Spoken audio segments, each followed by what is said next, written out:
கோவை மாநகர் மாவட்டம் பீளமேடு பகுதி கழக அலுவலகம் திறப்பு விழா பீளமேடு பகுதி கழக செயலாளர் வி. பன்னீர்செல்வம் அவர்கள் முன்னிலையிலும், பகுதி அவைத்தலைவர் ஜி. சக்திவேல், பகுதி கழக பொருளாளர் சிட்டி கே. ராமச்சந்திரன் மற்றும் பகுதி கழக நிர்வாகிகள் ஏற்பாட்டிலும், கோவை மாநகர் மாவட்ட கழக செயலாளர் சிங்கை கே. சந்துரு அவர்கள் தலைமையில் பீளமேடு பகுதி கழக செயலாளர் மற்றும் நிர்வாகிகள் முன்னிலையில் தேமுதிக கழக பொதுச் செயலாளர் திருமதி பிரேமலதா விஜயகாந்த் அவர்கள் பீளமேடு பகுதி கழக அலுவலகத்தை ரிப்பன் வெட்டி அவரது திருக்கரங்களால் திறந்து வைத்தார்கள்.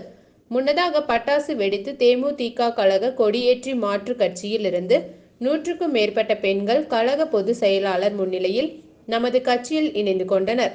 மேலும் பொதுமக்களுக்கு பிரியாணி வழங்கப்பட்டது. மேலும் புதிய ஆட்டோ மற்றும் நலத்திட்ட உதவிகளை வழங்கி சிறப்புரையாற்றினார்.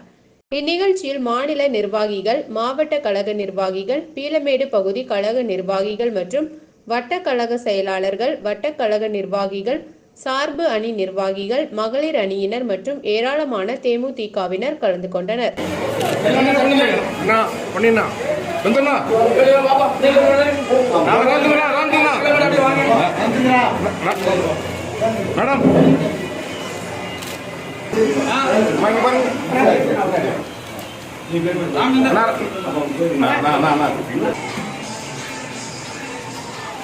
அப்படிங்க இங்க அங்க அப்படிங்க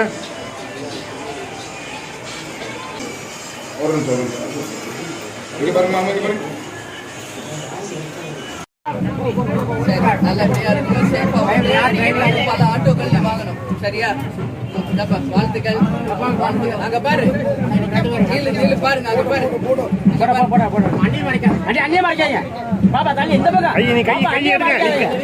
கையிடுங்க